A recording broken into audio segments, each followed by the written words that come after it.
நெல்லையில் ஓய்வு பெற்ற காவல் அதிகாரி ஜாகிர் ஹுசேன் கொலை செய்யப்பட்ட வழக்கில் 2 பேர் நீதிமன்றத்தில் சரணடைந்தனர்.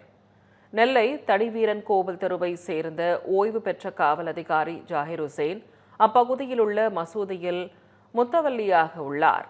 இவருக்கும் அதே பகுதியை சேர்ந்த மற்றொரு நபருக்கும் இடையே நிலப்பிரச்சனை இருந்ததாக கூறப்படுகிறது. இந்த நிலையில் மசூதியில் தொழுகையை முடித்துவிட்டு வெளியே வந்த ஜாகிர் ஹுசேனை மர்ம நபர்கள் அரிவாளால் வெட்டி கொலை செய்தனர். தகவல் அறிந்து சம்பவ இடத்திற்கு வந்த மேற்கு மாவட்ட காவல் துணை ஆணையர் கீதா தலைமையிலான போலீசார் ஜாகிர் ஹுசேனின் உடலை கைப்பற்றி விசாரணை மேற்கொண்டு வருகின்றனர்.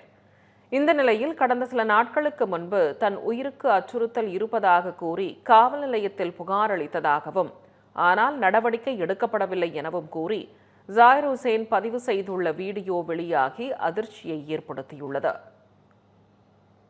கம்ப்ளைண்ட் கொண்டு போய் கொடுத்தேன். திரு டவுன் ஆய்வாளர் திரு கோபாலகிருஷ்ணன் MA MPhil அவர்களிடம் அந்த கம்ப்ளைண்ட்டை வாங்கி வச்சுக்கிட்டாரு. இவர் கம்ப்ளைண்டே கொடுக்கலன்னு சொல்லுவாருன்னு தான் 10ஆம் தேதி ஒரு ரிஜிஸ்டர் தபால் அனுப்புனேன். அதை 11ஆம் தேதி ரிசீவ் பண்ணியிருக்காங்க. டவுன் காவல் நிலையத்தில் அக்னாலஜ்மெண்ட் இருக்கு.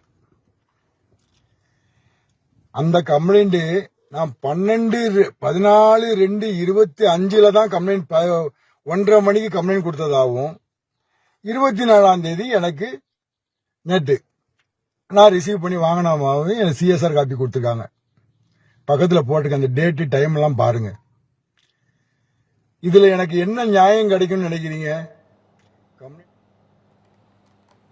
இந்த நிலையில் ஜாகிர் ஹுசேன் கொலை வழக்கில் தொடர்புடைய கார்த்திக் மற்றும் அக்பர் பாஷா ஆகிய இருவர் நெல்லை நீதிமன்றத்தில் சரணடைந்தனர். இதற்கிடையே கொலை செய்யப்பட்ட ஓய்வு பெற்ற காவல் அதிகாரி ஜாகிர் ஹுசேனின் மகன் இக்சூர் ரஹ்மான் பரபரப்பு வீடியோ ஒன்றை வெளியிட்டுள்ளார். அதில் தனது தந்தை கொலை செய்யப்பட்டதற்கு காவல்துறையின் அலட்சிய போக்கே காரணம் என குற்றம் சாட்டியுள்ள அவர், இது முழுக்க முழுக்க திட்டமிட்டு செய்யப்பட்ட சம்பவம் எனவும் குறிப்பிட்டுள்ளார். பார்த்துருப்பீங்க, அப்பாவை கொண்டுட்டாங்க. ஆமா, அவர் எவ்வளோ இருக்கிற வரைக்கும் எவ்வளோ முயற்சி பண்ணாரு.